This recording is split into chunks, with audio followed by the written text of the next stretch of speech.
WhatsApp નહીં, Watson. શું છે? વોટ્સઅપ મ્યુઝિયમ નથી હો, વોટસન મ્યુઝિયમ છે. તો વોટસન મ્યુઝિયમ ક્યાં આવેલું છે સાહેબ? રાજકોટની અંદર આવેલું છે. કેવું દેખાય છે? આવું દેખાય છે. ઓકે, કેવું દેખાય છે? આવું દેખાય છે. અંદરથી તમે જુઓ તો આવું સરસ મજાનું દેખાશે. અહીંયાથી તમે જો બહારથી કંઈક આવું દેખાશે. તો વોટસન મ્યુઝિયમ ક્યાં આવેલું છે? રાજકોટમાં. વાત કરીએ તો વોટસન મ્યુઝિયમ સમગ્ર સૌરાષ્ટ્રમાં આવેલા 7 સંગ્રહાલયોમાંનું શ્રેષ્ઠ માનવામાં આવે છે.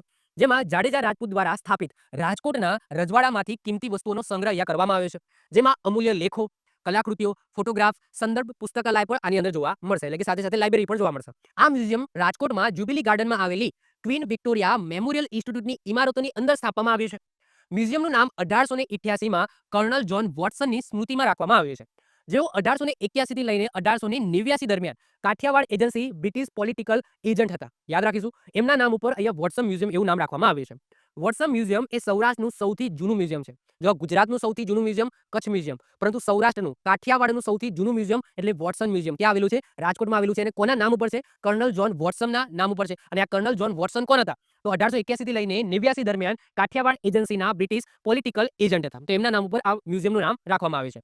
આગળ વાત કરીએ, કર્નલ વોટસન ઇતિહાસ અને પુરાતત્વના શોખીન હતા અને રાજકોટની માહિતી એકત્ર કરતા હતા. તેમના મોટાભાગના સંગ્રહો અને અન્ય કલાકૃતિઓ અહીં સાચવેલી છે.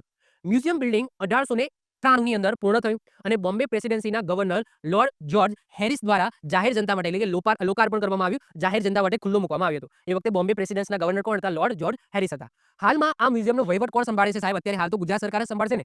આ મ્યુઝિયમમાં નાનું પુસ્તકાલય, પછી પુરાતત્વના દુર્લભ અહેવાલો અને રસપ્રદ હસ્તપ્રતો અહીંયા સંગ્રહવામાં આવેલી છે. આ મ્યુઝિયમનો લોકો મોટા પ્રમાણમાં લાભ લે છે. મૃદમાંડ ખંડો, સિહોરના ભિત્તિચિત્રોની પ્રતિકૃતિઓ, ધાતુ પ્રતિભાવો, તૈલચિત્રો, પછી અશ્મિભૂત અવશેષો, સ્થાનિક હસ્તકલાની કૃતિઓ અને ખેતીના ઓજારો પણ અહીંયા સંગ્રહવામાં આવ્યા છે. અહીંયા તમે જોઈ શકો છો કંઈક વ્યૂ આવો કંઈક છે. ઓકે, આ બધી વસ્તુ અહીંયા સંગ્રહવામાં આવેલી છે. આવી જ રીતના ઓછા સમયની અંદર મહત્વપૂર્ણ નોલેજ મેળવવા માટે અને મને સપોર્ટ કરવા માટે આજે જ આપણી YouTube ચેનલ ટીચિંગ કિશન ક્લિપને સબસ્ક્રાઇબ કરો.